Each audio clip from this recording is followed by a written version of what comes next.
Barang siapa, ujar Nabi kita, membaca A'udzubillahi samiil alim minasyaitonir rajim di awal ratibul atas tuh 3 kali. Lalu akhir surah Hasyr 3 ayat. Law anzalna hadzal Qur'an ala jabalin itu sampai seterusnya. Barang siapa, ujar Nabi, membaca itu di waktu pagi, maka Allah menyerahkan kepadanya 70 malaikat, 70.000 malaikat. Nah, apa tugasnya malaikat yang 70.000 ini? Yusalluna alaih, memintakan ampun kepada Allah terhadap orang yang membacanya. Dan andai kata dia pada hari itu mati, maka dia mati sebagai syahid. Nah, apabila dia di petang hari membaca demikian halnya, nah, untuk malamnya pun berlaku seperti yang siang tadi. Salli wa sallim ya salam ala nabi khairil anam wal ali wa sahbil kiram. Bismillahirrahmanirrahim. Alhamdulillahirabbil alamin wassalatu wassalam ala asyrafil anbiya'i wal mursalin Sayyidina Muhammad wa ala alihi wa sahbihi ajma'in. Qala al-musannif al-imam al-habib al-allamah Ahmad bin Zain bin Alawi al-Habsyi rahimahullah wa nafa'ana bi ulumih. Wa amma qawlu sayyidina an-nazim nafa'allahu bih wa'mur bi awradil ibadati umrakal fani wa sa'atiz zamanil muzmi'i. Awsa nafa'allahu bihi bigtinabil umur wal waqti sa'iril musri'i bil insan ila watanihi alladhi huwa ad-darul akhirah bi ay yukthira fihi min anwa'it ta'at wa sunufil qurubat wa idamatil a'malis salihat kama amara Allah subhanahu wa ta'ala wa awsa bi qawlihi ta'ala wa min ana'il laili fasabbih wa atrafan nahari la'allaka tarda wa ana'ul lail wan nahar hiyal umur wal umuru sa'atun munqadiyah wa awqatum marrah. Qala ta'ala wadhkur isma rabbika bukratan wa asila wa minal laili fasjud lahu wa sabbihhu laylan tawila. Wa qala jalla wa ala wa aqimis salata tarafayn nahar wa zulafan minal lail innal hasanati yudhhibnas sayyi'at. وقال تعالى أمن هو قانت أناء الليل ساجدا وقائما يحذر الآخرة ويرجو رحمة ربه قل هل يستوي الذين يعلمون والذين لا يعلمون. وقال تعالى والذين يبيتون لربهم سجدا وقياما. وقال تعالى ولا تطرد الذين يدعون ربهم بالغداة والعشي إلى آخره.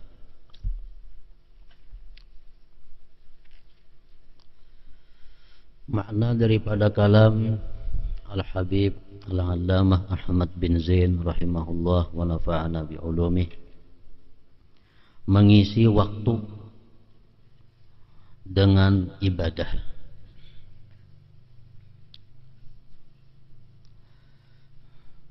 Wa'mur bi awradil ibadati umrakal fani wa sa'atiz zamanil muzmi'i. Dengan berbagai wirid ibadah, makmurkanlah, hidupkanlah umurmu yang fana dan juga waktu yang cepat berlalu. Artinya di sini beliau menyuruh kaum muslimin dan muslimat untuk menghidupkan waktu-waktu, menghidupkan umur dengan berbagai macam wirid ibadah.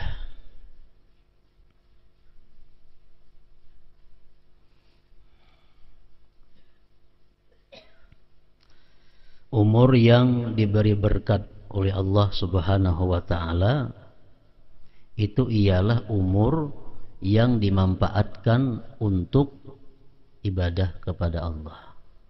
Itu ngarannya adalah umur yang diberkati. Sedangkan umur yang tidak diberkati itu ialah umur yang tersia-sia, waktu yang terbuang-buang untuk hal-hal yang kada ada manfaatnya, apalagi waktu atau umur digunakan untuk maksiat kepada Allah Subhanahu wa taala. Nah, ini umur yang tidak diberkati oleh Allah Subhanahu wa taala.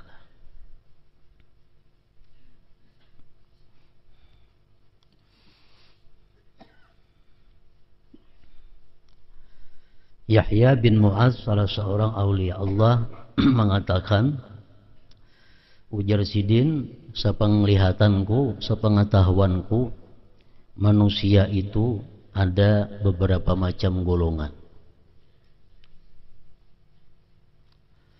Rajulun shaghalahu ma'aduhu an ma'asih.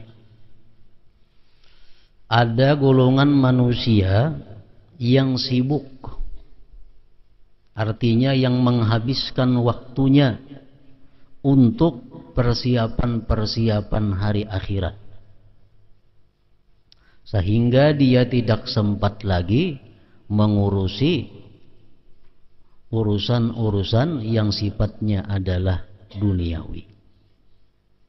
Nah, jadi artinya orang ini sebagian besar waktunya, 24 jam, sebagian besar waktunya digunakannya untuk ibadah, untuk hari kembali. Maka jasidin fahum minal faizin, maka mereka itu adalah orang-orang yang beruntung. Itu orang yang beruntung. Ada lagi kaumun syaghalahum ma'ashuhu an ma'adih. Ada lagi golongan manusia yang disibukkan oleh urusan kehidupannya sehingga melalaikan daripada urusan hari kembalinya. Artinya ada manusia-manusia yang menghabiskan waktunya dalam sehari semalam ini, menghabiskan umurnya untuk urusan-urusan kehidupan duniawi. Ini waktunya, pikirannya, umurnya tercurah untuk itu, sehingga kada sempat lagi inya mengerjakan ibadah amaliyah untuk persiapan hari kembali. Nah, fahum minal halikin, maka mereka itu adalah orang-orang yang sudah binasa, orang-orang yang sudah celaka. Kenapa? Karena dia akan kembali ke suatu tempat yang tidak dia siapkan sebelumnya. Ada golongan yang ketiga, wa qaumun yastagilu bihima. Ada satu kelompok lagi yang bekerja kedua-duanya. Dia urusan akhirat dilakukannya, urusan amaliyah ibadah diperbuatnya, urusan kehidupan dunia pun dilakukannya. Nah, orang seperti ini fahum minal mukhatarin, mereka ini pun masih tergolong orang-orang yang dalam keadaan bahaya. Masih dalam keadaan bahaya. Jadi apabila kita membagi waktu kita, membagi umur kita, separuh untuk urusan akhirat, separuh untuk urusan dunia, nah ini masih dalam keadaan bahaya. Masih dalam keadaan bahaya.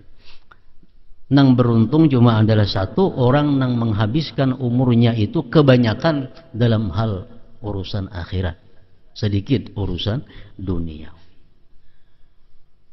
Perkataan Yahya bin Mu'adz radhiyallahu anhu.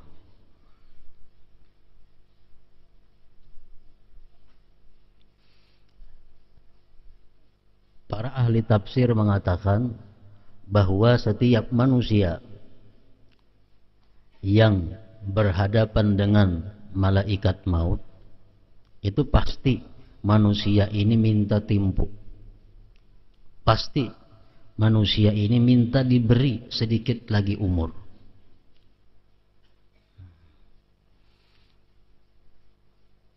Sudah datang malaikat maut, sudah kita lihat malaikat maut hendak mencabut roh, maka manusia ini yang pertama-tama disesali adalah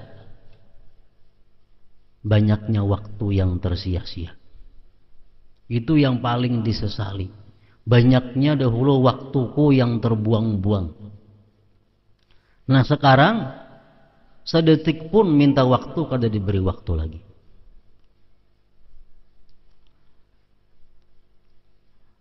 Laula akhartani ila ajalin qarib fa asaddaqa wa akum minas salihin. Ujar seseorang yang sudah melihat malaikat maut itu, laula akhartani ila ajalin qarib, adakah tidak engkau berikan aku sedikit masa, fa asaddaqa, maka aku bisa bersedekah, maka aku bisa melakukan satu ibadah, wa akun minas salihin, dan aku termasuk orang-orang saleh. Jadi yang dibutuhkan oleh seseorang ini pada waktu sudah berhadapan dengan malaikat maut itu, yang diperlukannya cuma adalah untuk mengucapkan kalimat menyedekahkan harta. Minta kepada malaikat maut supaya diberi waktu. Untuk apa? Untuk sekadar mengucapkan bahwa hartaku itu seluruhnya aku berikan, hartaku seluruhnya aku wakafkan. Minta waktu berapa detik?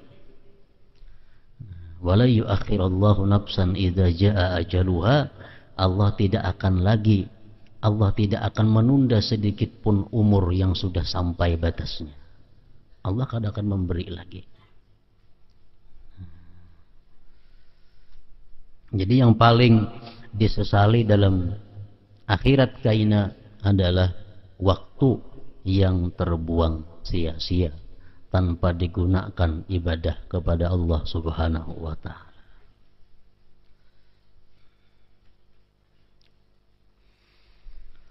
Dalam bait di atas, Sayyid Abdullah bin Alawi Al-Haddad rahimahullahu ta'ala mewasiatkan agar manusia memanfaatkan umur dan waktu yang berlalu dengan cepat, membawanya menuju tanah airnya, yaitu negeri akhirat.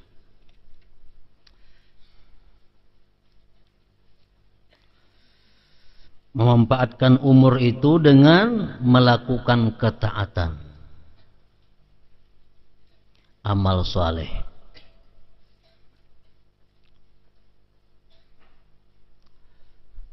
Sebagaimana telah diwahyukan dan diwasiatkan oleh Allah Subhanahu wa ta'ala dalam wahyunya, wa min ana'il laili fasabbih wa atrafan nahar la'allaka tardha.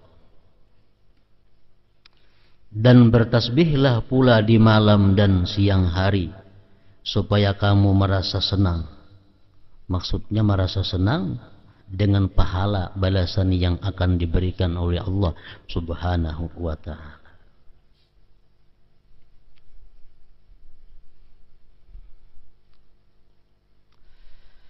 Sepanjang malam dan siang hari merupakan umur. Sebab umur adalah saat dan waktu yang telah berlalu. Itu ngarannya umur. Allah Ta'ala mewahyukan, wazkurisma rabbika bukratan wa asila wa minal laili fasjud lahu wa sabbihhu laylan tawila. Dan sebutlah nama Tuhanmu di waktu pagi dan petang, dan pada sebagian dari waktu malam sujudlah kepadanya, dan bertasbihlah kepadanya pada bagian yang panjang di malam hari. Rasulullah sallallahu alaihi wasallam mengatakan, ujar Nabi kita, wala yushaddad dina ahadun illa ghalabahu. Tidak ada yang menentang akan agama ini, melainkan agama itu pasti mengalahkan dia. Maksudnya, kalau kita hendak mengamalkan semua amalan-amalan yang disuruh oleh agama, pasti kita kewalahan. Pasti kita kewalahan. Kenapa? Karena dari subuh sampai ke subuh berikutnya itu ada amalan-amalan yang mesti dilakukan. Ada wirid-wirid yang dianjurkan untuk membacanya. Nah, jadi kalau kita hendak mengamalkan seluruh anjuran-anjuran agama ini, kita dikalahkan oleh agama. Kita kada mampu. Mampu paling di waktu muda, karena sudah waktu tua kada mampu lagi. Nah, lalu ujar Nabi kita, wa qaribu wa saddidu, fasaddidu wa qaribu wa abshiru. Kalau kada kawa menjalankan anjuran-anjuran agama itu seluruhnya, maka ambillah nang dekat. Ambillah nang dekat. Artinya kalau kada kawa samuaan, nang parak samuaan barang. Nang kada kawa parak samuaannya barang. Jadi artinya kalau kita kada kawa mengambil keseluruhan agama, ibadah-ibadah yang dianjurkan agama itu, maka kita ambillah yang apa kita mampu untuk melakukannya. Wasta'inu bil ghadwati war rauhati wa syai'in minad duljati wa syai'in minad duljah, dan mintalah pertolongan ujar Nabi di waktu pagi, di waktu petang, dan di waktu sedikit malam hari. Artinya kalau kita kada kau beribadah full 24 jam kepada Allah Subhanahu wa taala, kita ambil 3 waktu. Waktu yang pertama ghadwah, waktu pagi. Yang kedua rauhah, waktu petang. Yang ketiga wasyai'in minad duljati, dan sedikit daripada malam. Nah, kalau kita kada kawa menghabiskan waktu itu untuk wirid, untuk taat kepada Allah. Makanya banyak hadis-hadis daripada Rasulullah yang menyuruh kita membaca ini di waktu petang, baca ini di waktu pagi, baca ini di waktu malam. Nah, ini apa gunanya? Supaya kita bisa menjalankan apa-apa yang disuruh oleh Rasulullah itu dengan mudah. Ada amalan yang disuruh Nabi kita membaca pagi sore. Ada amalan yang disuruh Nabi kita membaca pagi aja. Ada amalan yang disuruh Nabi kita membaca petang aja. Nah, ini apa? Untuk memudahkan kepada kita. Padahal amalan yang jam 8 mestinya ada, jam 9 ada, jam 10 ada, 11 ada, 12 ada, 1 ada, 2, jam 3 ada, sampai 24 jam itu sebenarnya ada wirid-wirid yang dibaca. Cuma kita kada mampu, kita dikalahkannya. Nah, jadi ambil nang 3 perkara itu jangan sampai dilewatkan. Nang pagi, nang petang, dan sedikit daripada malam hari. Syai'in minad duljah.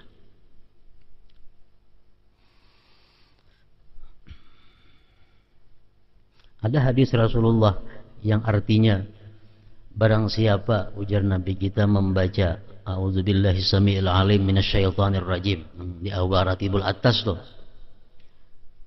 3 kali, lalu akhir surah Hasyr 3 ayat, law anzalna hadzal Qur'an ala jabalin itu sampai seterusnya. Barang siapa ujar Nabi membaca itu di waktu pagi, maka Allah menyerahkan kepadanya 70 malaikat, 70.000 malaikat. Nah, apa tugasnya malaikat yang 70.000 ini? Yusalluna alaih, memintakan ampun kepada Allah terhadap orang yang membacanya.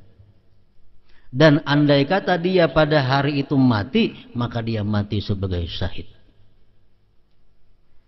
Nah, apabila dia di petang hari membaca demikian halnya, nah, untuk malamnya pun berlaku seperti yang siang tadi juga.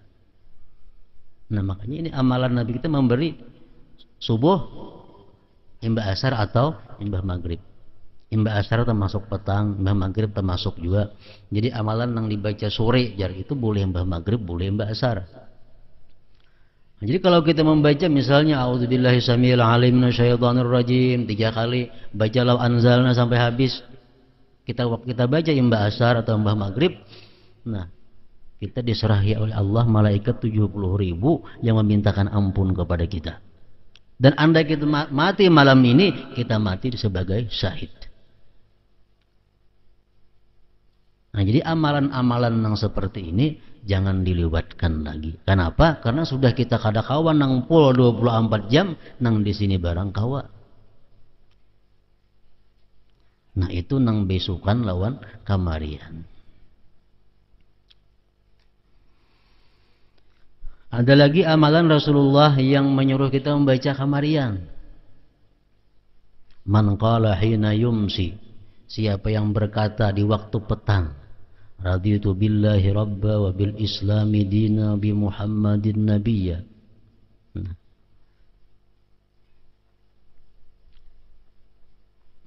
Pastilah Allah Subhanahu wa taala akan memberikan keridhaan kepadanya. Karena haqqan 'ala Allah ayyurdiyahu. Pasti Allah akan meridai orang tersebut.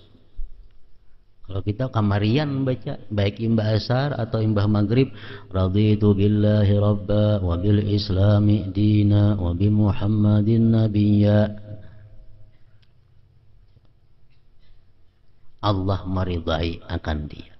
Nah, ini nang di kamarian. Nang bisukan, hadis Rasulullah mengatakan, man shalla salatal fajri wa jalasa fi makanihi hatta tatlu asy-syamsu a'tahu Allah taala asyra khisal. Barang siapa sembahyang subuh kemudian dia terus berzikir di tempatnya sampai terbit matahari jam 6. Nah, apa kalau dibaca?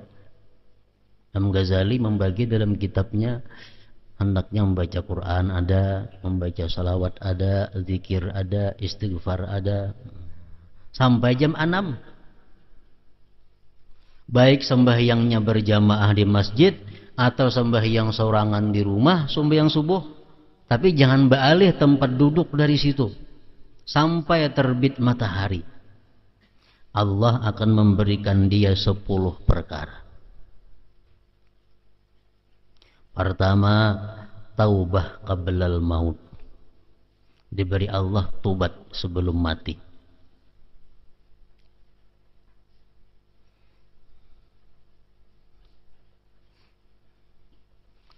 Wasaniha, yang kedua, ujar Nabi kita, barakatum bi rizqih.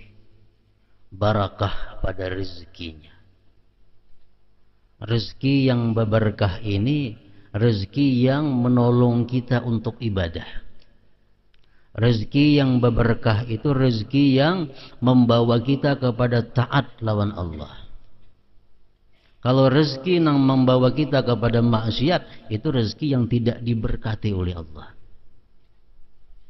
Yang kedua, barakatun fi rizqih, barakah rezekinya. Wasalisuha, yang ketiganya, salamatun fi badanihi, selamat pada badannya. Artinya kita kada akan kena penyakit-penyakit yang bisa mengurangi badan kita. Macam orang kena kusta itu kan mengurangi badan, ditatak. Selamat daripada badannya. Warabi'uha, yang keempat, ujar Nabi, mahabbatun fi qulubil khalqi, kecintaan di hati makhluk kepadanya.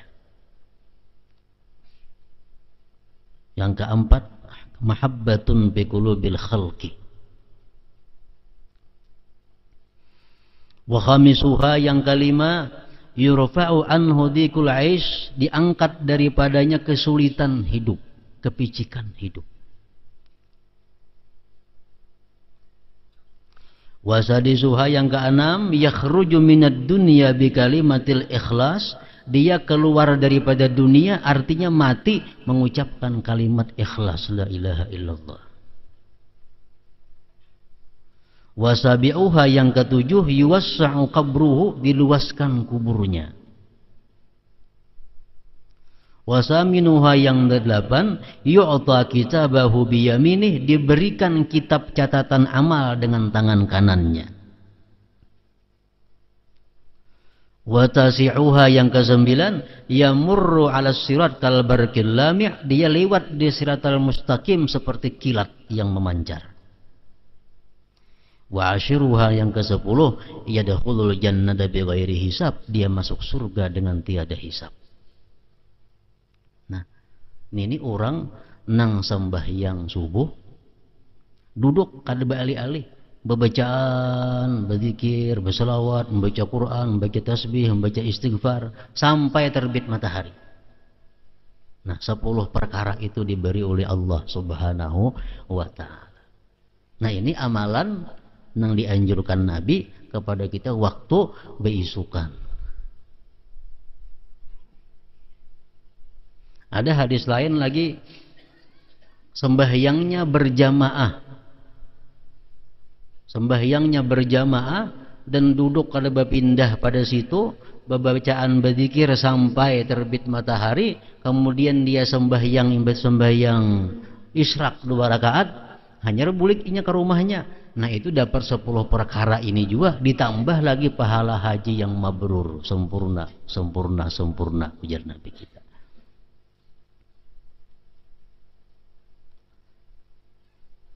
Nah, jadi kalau kita kawa menghidupkan waktu kita, umpamanya bisukan kayak ini tadi, kamarian itu kita imbah maghrib, waktu kita berisi sampai ke isya, nah kayaknya ada di tengah malam sedikit, nah itu sudah kita termasuk orang yang memakmurkan waktunya. Memakmurkan waktunya. Jadi subuh sampai terbit matahari, imbah maghrib sampai isya ba'amaliyah, kayaknya di tengah malam ada sedikit waktu disediakan. Sudah termasuk ujar Nabi tadi, wasta'inu bil ghadwati war rauha wa syai'in minad duljati.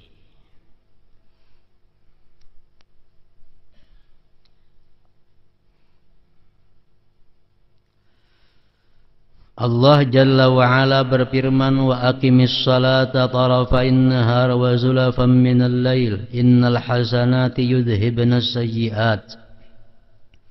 Dan dirikanlah salat pada kedua tepi siang, pagi dan petang, dan pada bagian permulaan malam. Sesungguhnya perbuatan-perbuatan yang baik itu akan menghapuskan perbuatan-perbuatan yang buruk.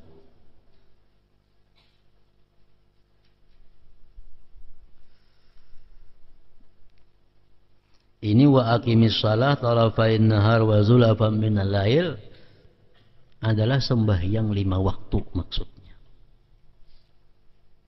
Sembahyang subuh, zuhur, asar, maghrib, isya. Kita sembahyang yang 5 waktu itu adalah menghapuskan perbuatan-perbuatan yang buruk yang kita lakukan di sela-selanya, di tengah-tengahnya. Kita sembahyang subuh, imbas sembahyang subuh ada kita melakukan dosa-dosa, karena sembahyang zuhur menghapuskan dosa tadi. Imbas sembahyang zuhur melakukan pulang ada dosa-dosa, begitu sembahyang asar menghapuskan dosa-dosa tadi. Imbas asar berbuat dosa pulang, sembahyang maghrib menghapuskan dosa-dosa nang imbas asar itu sampai seterusnya. Nah, yuzhibna sayyiat. Asalkan ujar Nabi kita dijauhi dosa-dosa yang besar. Majtuni batil kabair, selama dijauhi dosa-dosa besar. Jadi kalau dosa kecil aja dapatnya sampai yang 5 waktu ini terhapus dengan sendirinya.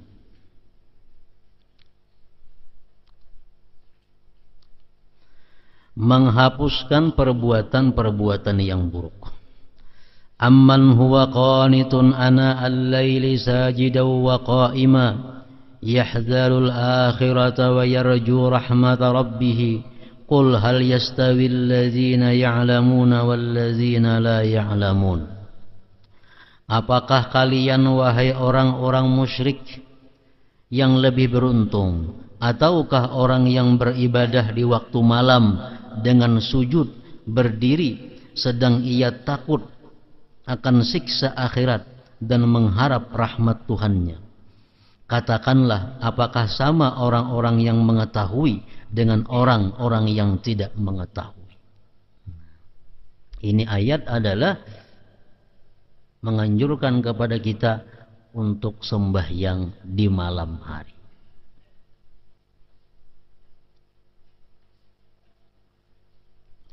walladzina yabituna lirabbihim sujjadan wa qiyama, dan mereka yang melewatkan waktu malamnya dengan bersujud dan berdiri untuk Tuhan mereka. Rasulullah mengatakan, ujar Nabi kita, man qama bi asyri ayatin lam yuktab minal ghafilin. Orang yang bangun malam, lalu dalam bangun malam itu dia sembahyang, dia membaca 10 ayat daripada Al-Quran, maka dia tidak ditulis sebagai orang yang lupa, dia tidak ditulis orang yang lalai. Artinya kita bangun malam hari, baik pukul 4 bangunnya, sembahyang kita 2 rakaat, membaca 10 ayat, Fatihah 7 sudah, 2 rakaat 14, asal di malam hari. Lam yuktab minal ghafilin, tidak ditulis dia orang-orang yang lalai, yang lupa kepada Allah.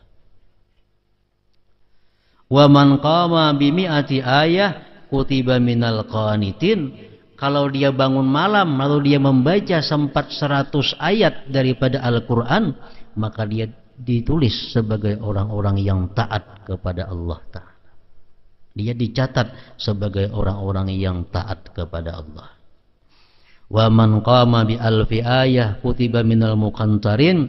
Siapa-siapa yang bangun malam dan kau membaca Al-Quran sampai 1000 ayat, maka dia itulah orang yang disebut banyak beribadah kepada Allah Subhanahu wa ta'ala.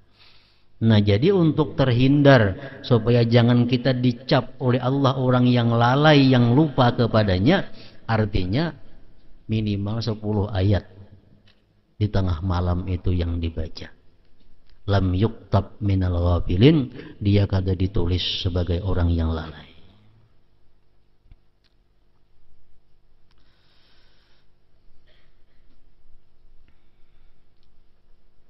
Wala tatrudil ladina yad'una rabbahum bil ghadati wal 'ashi, dan janganlah kamu usir orang-orang yang menyeru Tuhannya di waktu pagi dan petang hari. Orang-orang yang beribadah kepada Allah, orang-orang yang berwirid pagi dan petang, itu dimuliakan oleh Allah. Dan Rasulullah pun dilarang oleh Allah untuk menjauhkan mereka itu. Dalam tafsir-tafsir disebutkan seperti Al-Qurtubi menyebutkan dalam tafsirnya, ini ayat di Mekah. Di Mekah itu orang-orang yang masuk Islam adalah orang-orang yang du'afa. Yang masuk Islam di Mekah itu orang-orang yang lemah, yang fakir, yang miskin, budak, hamba. Nah, mereka ini selalu berada di sekitar Rasulullah, di sekitar Rasulullah. Sedangkan nang kafir-kafir ini orang nang kaya-kaya, orang nang berpangkat-pangkat tuh kafir. Nah, mereka kada hakun baparak Nabi, nang kaya-kaya, nang kafir-kafir ini kenapa? Karena di sekeliling Nabi itu orang-orang nang fakir miskin.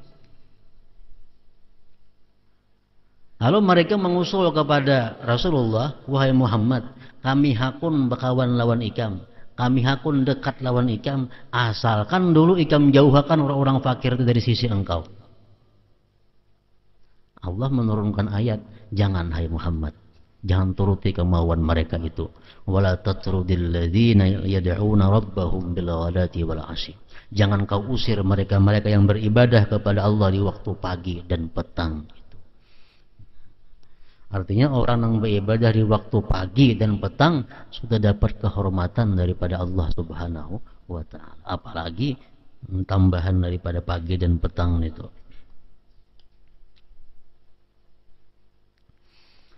Mengisi waktu dengan mengamalkan berbagai wirid merupakan salah satu jalan untuk mendekatkan diri kepada Allah Ta'ala.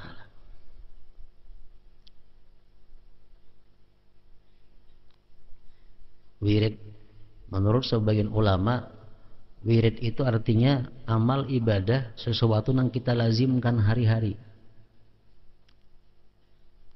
Itu artinya wirid kita. Misal kita sudah sembahyang subuh, kita membaca Quran, berzikir, bersalawat, istighfar sampai pukul 6 kita gawi ini tuh ngarannya wirid kita. Itu sudah ngarannya wirid.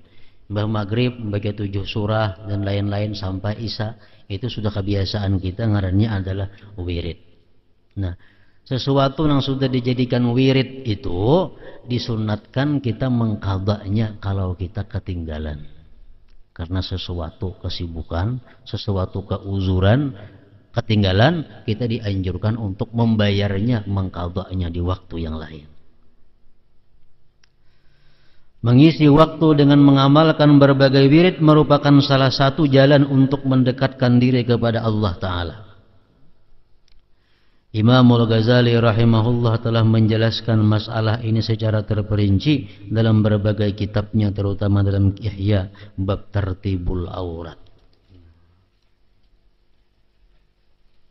Dalam kitab Tartibul Aurat itu dijelaskan wirid-wirid orang yang hendak mendekatkan diri kepada Allah.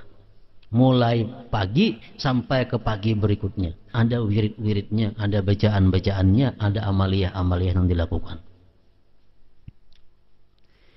Di antaranya beliau berkata, barang siapa ingin timbangan kebaikan lebih berat, hendaknya dia menghabiskan sebagian besar waktunya untuk beribadah.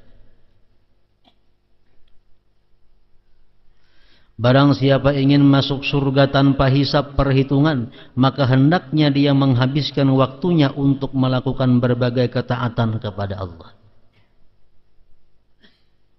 Jadi dalam sehari semalaman ini sebenarnya yang kita lakukan itu adalah taat atau ibadah yang kita lakukan, atau sesuatu yang menunjang kepada ibadah. Kita beribadah, tuntung beribadah, hendak makan. Makan ini pun bisa dikatakan bernilai ibadah kalau tujuan kita untuk menunjang ibadah. Tuntung makan, umpamanya kita mencari rezeki yang halal untuk membiayai diri, membiayai keluarga. Nah, itu pun bisa dikatakan perbuatan yang bernilai ibadah. Habis beribadah, makan niat supaya kawa beribadah, mencari rezeki yang halal dengan jalan yang dibenarkan oleh Allah, dengan aturan-aturan yang diatur oleh agama, dengan niat untuk membiayai hidup anak, keluarga seorang, itu bisa dikatakan bernilai ibadah. Nah, kemudian lagi habis itu guring, di siang hari guring. Alasan guring apa? Supaya kita malam hari kau bangun di tengah malam. Nah, guring siang hari ini pun bernilai ibadah.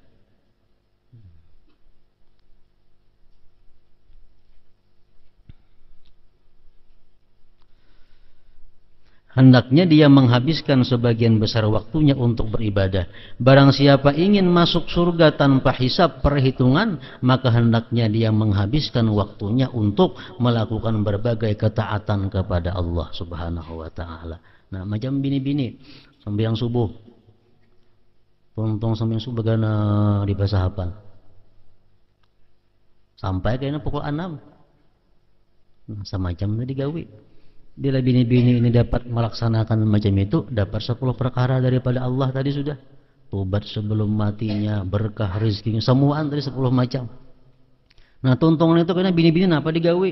Menyempurnakan ini, menyempurnakan itu. Kalau niatnya ini adalah kebaikan, bernilai ibadah. Karena memasakkan nasi, menyangkakan iwak, sagan laki, sagan anak-anak sekolah. Asalkan niatnya baik untuk itu, nilainya adalah ibadah. Batatapas, napasakan baju ini, baju itu, untuk anak, untuk semuaan, niatnya baik bernilai ibadah. Karena kauyuhan taguringan, niatnya baik nilainya adalah ibadah. Jadi kawah aja seharian itu kita menggawi ibadah dan sesuatu nang mubah tapi nilainya adalah ibadah.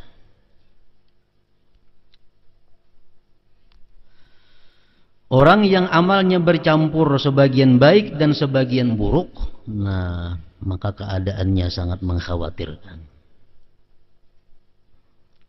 Masalahnya mengkhawatirkannya itu apa? Kalau kita beramal beribadah umpamanya dibagi 2, Ibadah ada dan kada ibadah ada. Ini mengkhawatirkan. Sebabnya amal ibadah yang kita lakukan itu belum tentu diterima oleh Allah Subhanahu wa taala. Tapi kalau kita melakukan dosa, kita kada tobat, nyata dicatat sebagai dosa. Kita melakukan maksiat, ditulis dosa.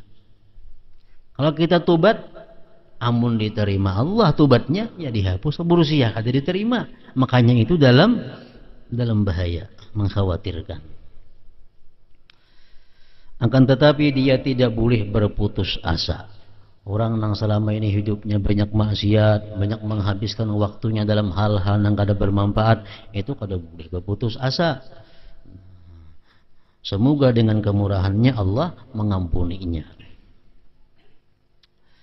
Ibadah merupakan makna bagi semua amal saleh dan berhubungan dengan segala hal yang terdapat dalam inti dan cabang agama. Pada hakikatnya ibadah adalah merendahkan diri kepada Allah Ta'ala dengan segenap hati, harta dan dirinya serta segala kegiatan lainnya. Allah Ta'ala mewahyukan, ya ayyuhan nasu'budu rabbakum, wahai manusia, sembahlah Tuhan kalian. Artinya apa? Beribadahlah kepada Tuhan kalian. Wa'budu rabbakum, dan sembahlah Tuhan kalian. Wa ma khalaqtul jinna wal insa illa liya'budun, dan tidaklah kuciptakan jin dan manusia melainkan supaya mereka beribadah kepadaku. Para ulama mengatakan asal ibadah, pokok daripada segala timbulnya ibadah itu adalah 3 perkara. Pertama, khauf, takut kepada Allah. Ini pokok. Kalau kita takut kepada Allah Subhanahu wa taala, buahnya apa? Tarkul ma'asi, meninggalkan maksiat. Kalau kita bubujuran takut lawan Allah, sebenar-benar takut kepada Allah, jelas sudah tarkul ma'asi, meninggalkan maksiat. Jadi pokoknya ibadah atau taat itu yang pertama adalah takut kepada Allah. Yang kedua, ar-raja, mengharapkan rahmat Allah. Kalau kita bujur-bujur mengharapkan rahmat Allah, timbul apa? Ragbatun fit ta'ah, gemar pada taat.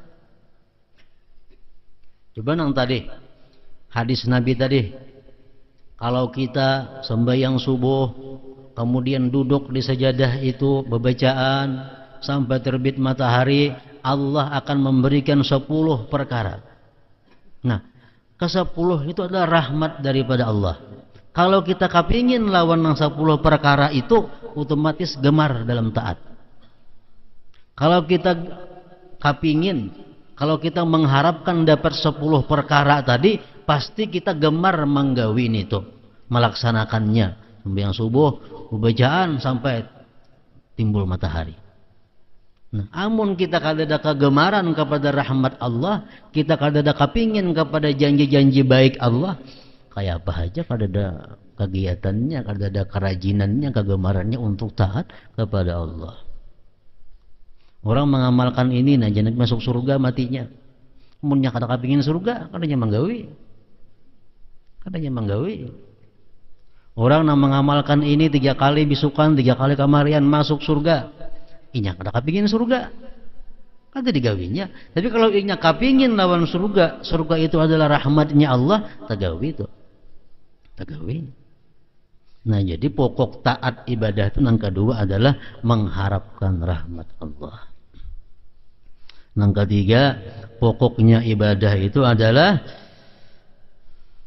al-hubbu, kecintaan kepada Allah. Kecintaan kepada Allah. Orang yang sudah cinta kepada Allah ini akan menimbulkan kepingin, kerinduan untuk bertemu Allah Subhanahu wa ta'ala.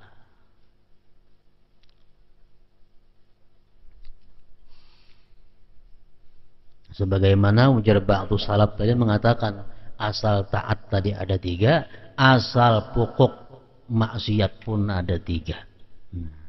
Ini ibunya, induknya maksiat berasal dari 3 ini. Yang pertama adalah kibir, sombong. Orang yang sombong ini banyak menimbulkan maksiat-maksiat lainnya.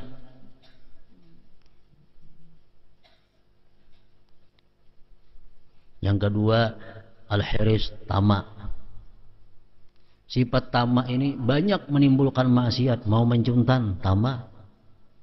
Mau mengurangi takaran timbangan ukuran, tamak asalnya. Mau mengangkat pun orang, tamak asalnya. Nah, dari tamak ini saling banyakkan dosa-dosa di bawahnya. Yang ketiga, al-hasad, iri dengki. Orang yang iri dengki mau membunuh. Menggibah itu sudahnya membunuh, mau macam Kabil lawan Habil. Nah, jadi 3 perkara itu pokok maksiat. Kalau kita kawa, kada ada sombong, kada ada tamak, kada ada iri dengki, selamat sudah. Maksiat yang lain umpat kada ada juga. Wa ma umiru illa liya'budullaha mukhlishina lahuddin. Padahal mereka tidak diperintahkan melainkan supaya menyembah Allah dengan mengikhlaskan ibadah kepadanya Allah. Wa'budullaha wa la tusyriku bihi syai'a. Sembahlah Allah dan janganlah kalian mempersekutukannya dengan sesuatu apapun. Innal ladzina yastakbiruna an ibadati, sesungguhnya orang-orang yang menyombongkan diri daripada menyembahku. Al-ayat. Orang yang mencurahkan dirinya untuk beribadah dan melakukan ibadah tersebut dengan senang hati tanpa memaksakan diri disebut sebagai abid. Abdun, hamba. Ini beribadah kepada Allah dengan senang hati, kada dengan terpaksa. Nah, ini disebut ngarannya adalah abdun, hamba. Sedangkan orang yang memaksakan diri dalam beribadah disebut muta'abbid. Orang yang melatih dirinya dengan susah payah agar bisa beribadah, itu ngarannya adalah muta'abbid. Dan seseorang itu kada bisa langsung menjadi abid kalau sebelumnya dulu muta'abbid maka. Ibadah itu bertentangan dengan hawa nafsu. Bertentangan dengan hawa nafsu. Nah, setiap kita melakukan ibadah, hawa nafsu kada katuju. Maka bila hawa nafsu yang kada katuju, lapah kita jadinya. Lapah kita. Karena hawa nafsu kada katuju. Nah, supaya hawa nafsu yang katuju kayak apa? Dibiasakan. Jadi setiap kita mesti muta'abbid dahulu ngarannya. Muta'abbid itu orang yang bersusah payah beribadah. Kalau sudah kita terbiasa, hanya jadi abdul dengan senang hati beribadah kepada Allah. Sedangkan orang yang memaksakan diri dalam beribadah disebut muta'abbid. Orang tuh maulah jadi alim, kada mau kalau kada muta'alim dahulu, belajar dahulu, hanya mau jadi alim. Orang maulah jadi ahli sufi, ahli tasawuf, kada akan bisa kalau kada mutasawwif dahulu, mengusahakan untuk bertasawuf. Orang kaulah jadi zuhud, kada kawa sebelum kada mutazahid, dia berusaha untuk zuhud. Jadi ibadah kepada Allah pun pada awal mulanya mesti dipaksakan hawa nafsu ini. Nah, kemudian membaca Al-Quran.